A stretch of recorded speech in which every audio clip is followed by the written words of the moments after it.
Elon Musk has given an update on the brain-computer interface company Neuralink, which we talked about, believe it or not, like a year ago. Whoa, that's a long time.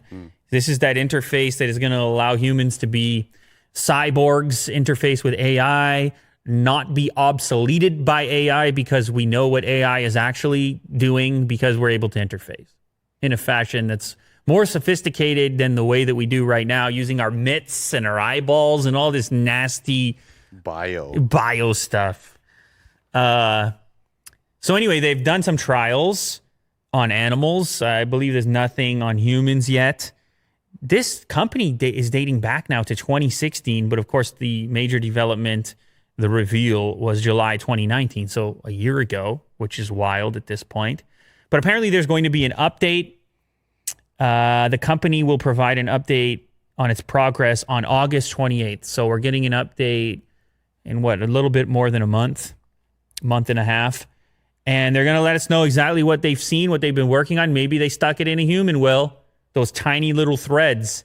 Painless procedure, Will. I mean, Elon would be first, right? Do you think he'd... a successful test. I don't think he would submit himself to be the very first. Zero. Maybe. I'm not sure. But there's no shortage of people that want to sign up to be first, for the record. Did we have this conversation? We probably had this conversation. I don't think I would want to be first. I'd be a little more down the road, but there are a tremendous number. There's going to be people below this clip right here in the comment section that are saying, sign me up, I'm ready to do it. Yeah. I mean, the promise is pretty intense. If you could have this brain interface with everything that is intelligence, with all the information in the world, and you didn't have to use language or words to search for it, but just thoughts. I mean, can you imagine what the implications of this are? Enormous. So there's going to be plenty of people that want to be at the absolute forefront of that potential advantage. But as you know, with great risk, with great reward comes great risk. I reversed it. The potential for risk, of course, I mean, that's just the nature of the thing. Who knows where it's going to go?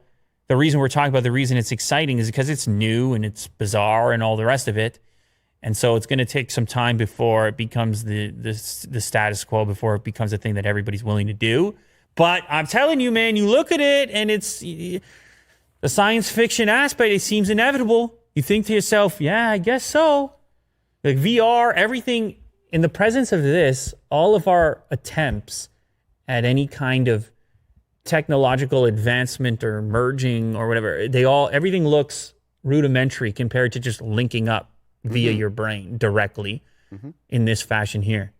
However, I'm sure there are a tremendous number of limitations for the time being, but early stages, much like when we were looking at the Spot robot, you got to just expand a vision, imagine where it can go, what it can all mean. And just in case people aren't familiar with it, the position that Elon takes is that this is not something you should be afraid of, but something that you should be doing proactively as a security measure against the potential power of AI, which may not include humans. Yes. That's the idea, and that this is some sort of way of advancing humans alongside the AI progression. So like anti-Terminator. Exactly. This is your savior. But to be fair, that's a better way to sell it. Are we having a sound effect moment right now? Were you ready with that? Is that a soundboard? You had a button ready to go? That's incredible.